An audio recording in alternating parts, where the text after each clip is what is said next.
Assalamualaikum warahmatullahi wabarakatuh. Waalaikumsalam warahmatullahi wabarakatuh. Teman-teman di Jakarta, saya infokan kembali hari ini penjualan tiket Sirariung edisi Jakarta bersama Patra Gumala sudah bisa dibeli ya teman-teman. Linknya di Oh deskripsi. iya, kita adain Sirariung ya. Tuh, Sirariung kesekian di Jakarta, Rawamangun tepatnya. di Rawamangun. Hanya untuk 60 orang ya Oh teman-teman. iya, untuk 60 orang kita kumpul-kumpul ya. Saya, Kang Patra, sama Selesai ya, saya. selesai. Sama Iya. itu HTM-nya 75.000 tapi termasuk kopi dan donat. Oh, dikasih makan. Tuh, 75.000 ya teman-teman. Sampai jumpa di sana. Yang ada dalam tanggung jawab saya hanya Guru Gembul Channel dan Gembulikum. Assalamualaikum Baraya, selamat datang kembali di Gembulikum. Pak Guru, untuk tema yang pertama ini saya ada heboh DPO kasus pembunuhan yang kabur 11 tahun malah jadi anggota DPRD Wakatobi. Iya, betul. Iya. Itu saya beberapa hari yang lalu sudah nonton itu Ini beritanya ya. saya bacakan dulu kronologi ya. Kasus ini bermula dari penganiayaan di sebuah pesta joget di Mandate Wakatobi yang menyebabkan tewasnya korban berusia 17 tahun. Dua pelaku lain telah divonis pada tahun 2015, sementara Litau sempat buron dan masuk daftar pencarian orang. Mencari-cari sampai sekarang udah jadi DPR, baru ketahuan. Yang menjadi highlights adalah jadi DPR itu perlu SKCK tidak, Pak Guru? Oh, bukan soal perlu SKCK atau tidak. Kalau itu memang tidak perlu ya. Jadi yang perlu SKCK itu hanya pekerja yang ya kita-kita lah. Kalau misalkan yang atas-atas itu nggak butuh itu. Tapi yang lebih penting sebenarnya bukan itu. Yang lebih penting adalah penegasan bahwa selama ini KPU, pihak kepolisian tidak pernah memverifikasi data dari calon-calon pejabat kita. Jadi kemarin misalkan ya, ini mah bukan membuka-buka aib Pak Jokowi atau membuka cerita Pak Jokowi, tapi kan dulu tuh salah satu argumentasi yang dikemukakan, Pak Jokowi itu kan ijazahnya asli, buktinya sudah dilaporkan di KPU, sudah disetorkan, dan mereka kan pasti punya alat verifikasi dan akhirnya tembus gitu ya. Nah ini di sini adalah penegasan bahwa sebenarnya KPU dan lain-lain kalau misalkan kita daftar ya jadi anggota DPR, jadi presiden, jadi apa, cuman ngajuin aja, oh ini ijazahnya ini, cuman buat ditulis nggak ada verifikasinya. Biasanya sih gitu. Dan ini bukti ya, Betul. bukti. Jadi kita em, ada di DPO berarti ada daftarnya kan, daftar pencarian orang. Nah, tapi kenapa di daftar pencarian orang tidak sampai ke KPU, tidak sampai ke mana dan tiba-tiba langsung nyaleg aja dan berhasil aja. Nah, jadi sebenarnya masalah utama dalam peraturan-peraturan regulasi di Indonesia itu adalah soal pendataan. Pendataan kita tuh lemah, hanya luar biasa. Lemah banget. Misalkan bagian terbesar dari bansos kita itu salah sasaran, sebagian besar ya pasti salah sasaran karena salah data. Kemudian yang kayak barusan salah data, banyak orang yang diciduk padahal tidak bersalah, salah data juga. Itu memang masyarakat kita itu punya kekesalan karena data-data kita itu sering salah gitu ya. Begitu. Salah atau bisa dimanipulasi? Um, Keduanya. Ya dua-duanya, tapi memang tanpa dimanipulasi pun sebenarnya datanya memang banyak yang kacau. Karena pejabat-pejabat kita tuh banyak yang pemalas. Jadi kalau misalkan masukin data dan lain-lain tuh males, ada salah nama, salah apa. Bahkan di antara Baraya saya yakin sekali ada yang nama di aktanya tak beda. Cuman segitu doang, cuman ngasih nama terus di aktanya beda. Segitu doang tuh ada banyak di Indonesia tuh gitu. Jadi soal pendataan kita bermasalah, soal DPO bermasalah, dan soal SKCK. SKCK itu artinya apa sih? Surat keterangan catatan kepolisian. Surat keterangan catatan kepolisian. Jadi kalau misalkan kayak saya ngelamar kerja tuh, jadi katanya kalau misalkan dia bekas narkoba kan Ada datanya nggak kan? bisa keluar tuh SKCK tuh gitu. Bukan Iya. hanya nggak bisa keluar tapi nggak akan bisa kita dapat SKCK tuh nggak akan dapat. Nah, salah satu lembaga yang cukup korup di Indonesia itu adalah pihak kepolisian.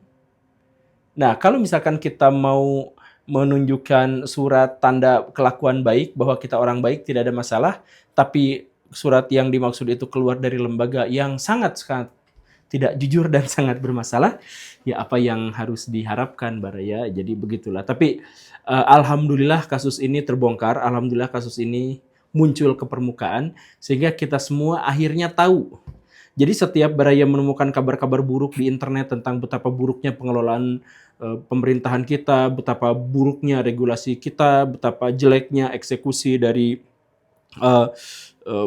undang-undang kita dan lain sebagainya, don't worry, justru itu adalah sesuatu yang baik. Berarti itu adalah terkuak dan akhirnya semoga bapak-bapak pejabat, ibu-ibu pejabat itu bisa segera memperbaikinya gitu. Kan udah ketahuan kan 11 tahun. Nah, itu tolong dihukum ya yang memiliki kegagalan ini. Biasanya kalau udah DPO udah ya banyak sih.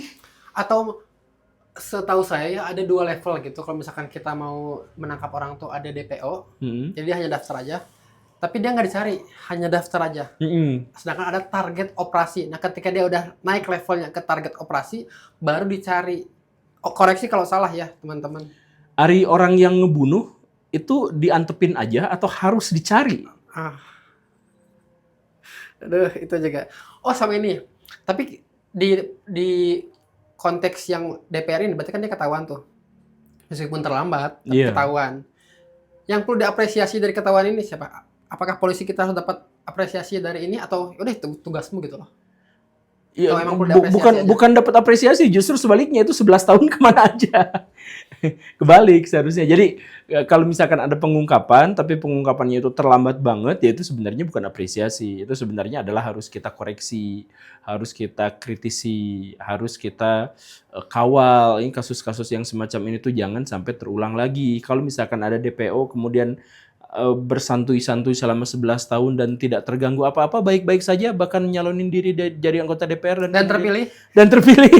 Nah, ya jangan itu mah gak ada yang sesuatu yang harus diapresiasi, justru itu menunjukkan bahwa pejabat-pejabat kita, perwira-perwira kita, bintara-bintara kita, papa-papa polisi kita, petugas-petugas hukum kita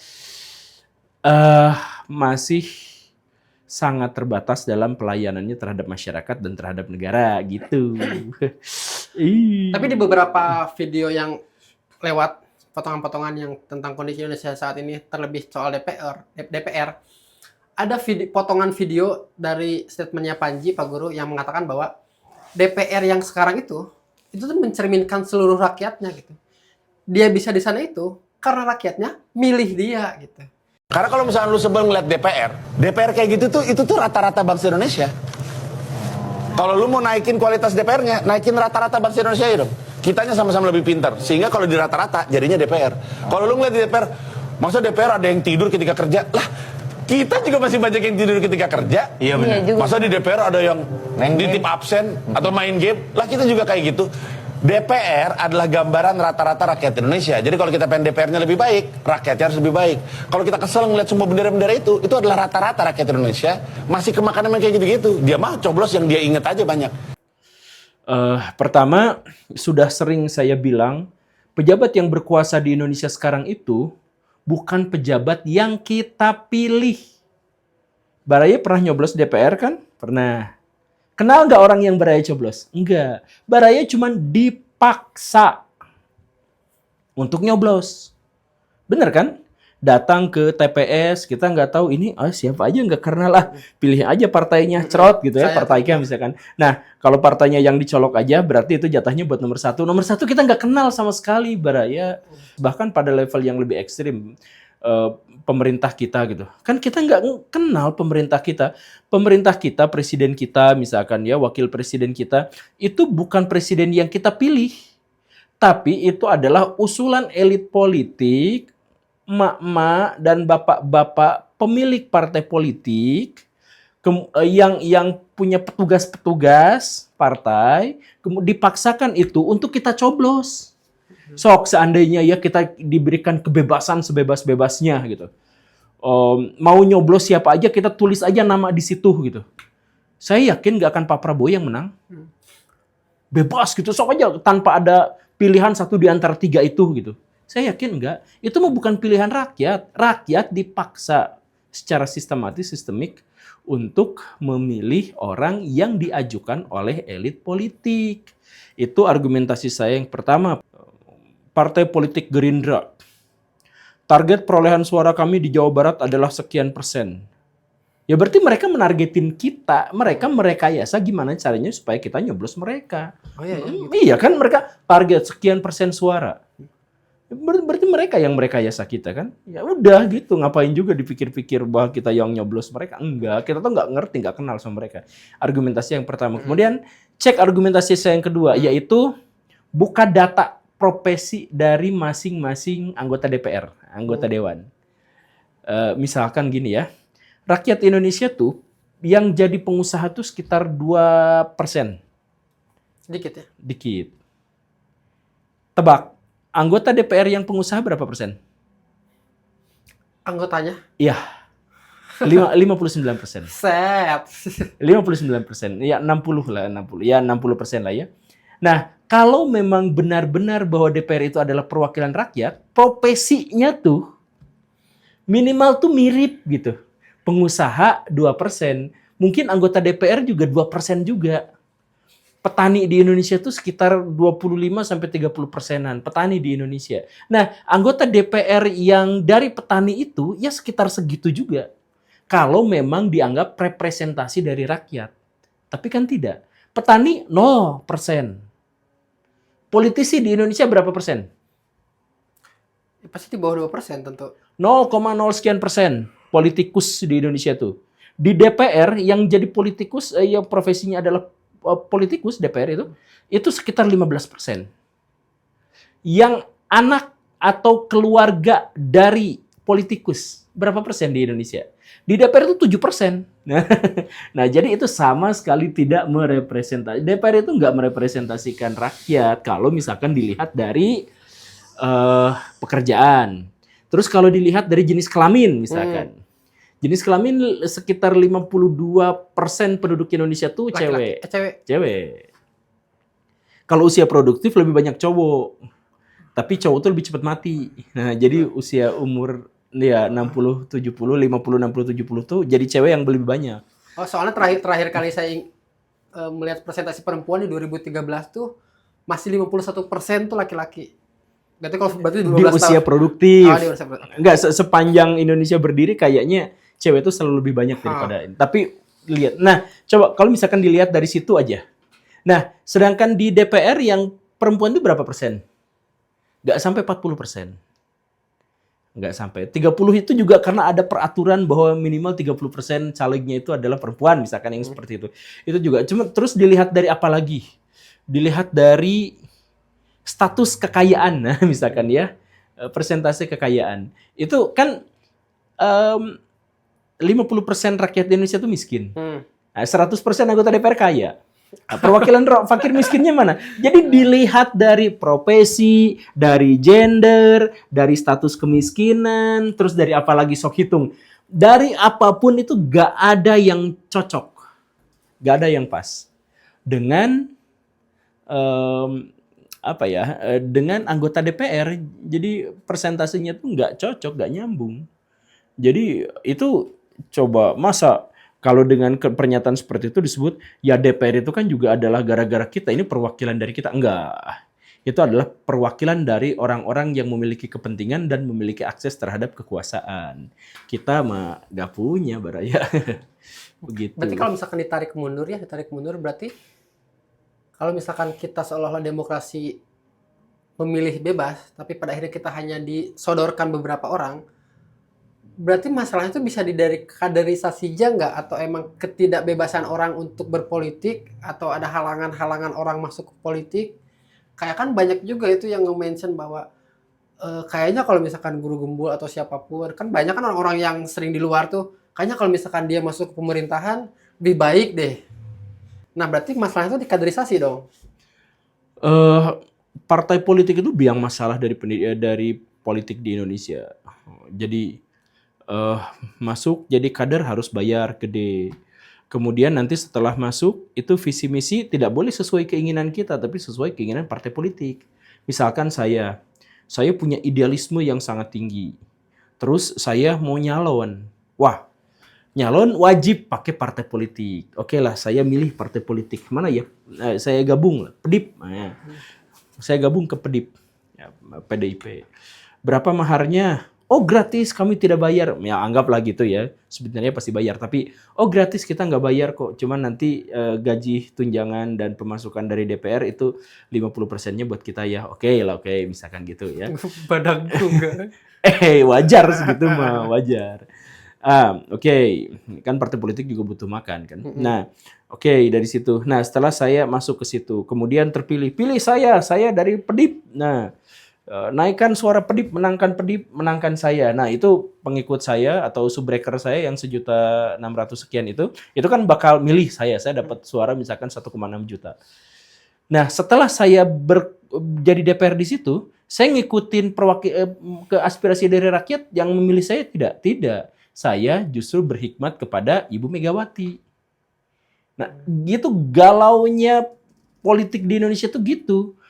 Kita dipilih sama rakyat. Setelah terpilih, kita berhikmatnya kepada ketua partai politik. Kita mau lobby, kita mau mengeluarkan kebijakan ini, kita mau mengeluarkan kebijakan itu, gak boleh. Nanti dimarahin sama Ibu Mega. Langsung, Anda itu petugas partai ya yang harus nurut gini ya dan sebagainya. Ya padahal kita kan dipilihnya sama rakyat. Bahkan masuknya kita itu menaikkan PDIP karena saya subbreakernya udah banyak. Saya masuk ke situ, saya terpilih. Ya untung buat PDIP. Tapi tetap gak ngaruh. Saya tetap harus berhikmat apapun yang terjadi kepada Ibu Megawati. Ya. Berarti petugas partai itu bukan omong kosong, itu nyata ya? Nyata. Makanya dia ngomong terang-terangan begitu tuh ya iya. Jadi misal kemarin Caimin, siapa itu? Anies mau nyalonin diri sebagai presiden. Siapa wakil saya? Itu gak nanya ke rakyat sumpahnya. Lobby politik antar ketua-ketua partai. Ada Surya Paloh, ada Caimin, ada apa segala rupa di situ. Nah, udah deal, baru disetorkan wajahnya. Ini wakil saya, rakyat silakan coblos ini. Rakyat yang disuruh nyoblos ini. Nanti ini tuh berhikmatnya pada siapa? Pada parpolnya. Masa pada rakyat? Udah jadi mereka dipilih sama parpol. Nah, maka rakyat yang mau pilih Anies, ya gabung juga nih sama Caimin. Gitu, coblos-coblos ya gitu. Ya, jadi rakyat tuh sepenuhnya gak punya daya tawar dan gak dipertimbangkan, hanya diambil aja lagi suaranya untuk legitimasi kekuasaan. Sangat suram buram kalau ngebahas politik gitu. Iya, gitu. dan itu kayak gak ada harapan saya kalau misalkan bahas politik, kayak aduh gimana ya gitu. enggak. Karena keputusan-keputusan penting itu kan berpengaruh dari politik. Segimanapun kita tidak peduli dengan politik, politik itu berpengaruh terhadap apapun yang di hidup kita gitu. Keputusan-keputusan besar itu dari politik itu juga. Kayak teman saya, lah saya nggak peduli sama politik, saya mau usaha aja. Pas lagi usaha dipajakin 60%. Itu kan gara-gara politik. Nah.